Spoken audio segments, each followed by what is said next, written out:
Vladimir Poutine se défend après les accusations de crimes de guerre à Boutcha. Et oui, cette ville martyre dans la banlieue de Kiev où des dizaines de corps ont été retrouvés à même le sol sans vie après le départ des troupes russes. Le président russe dénonce une provocation grossière et cynique de l'Ukraine. Même son cloche pour l'ambassade de France en Russie, l'ambassade de Russie en France, qui publie un tweet, vous le voyez à l'écran, dans lequel il laisse entendre qu'il s'agit d'une mise en scène. Pourtant, certains activistes ukrainiens disent avoir identifié des membres de l'armée russe qui auraient participé au massacre. Nicolas Traîneau.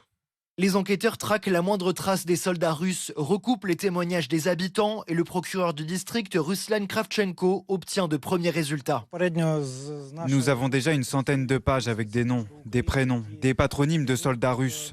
Nous avons des photos où on peut reconnaître des militaires russes qui étaient impliqués dans les crimes pendant l'occupation. Et la traque se poursuit en ligne. Un collectif d'activistes ukrainiens assure avoir identifié un commandant de brigade russe à partir de vidéos et d'images satellites. Ils ont publié son nom et sa photo.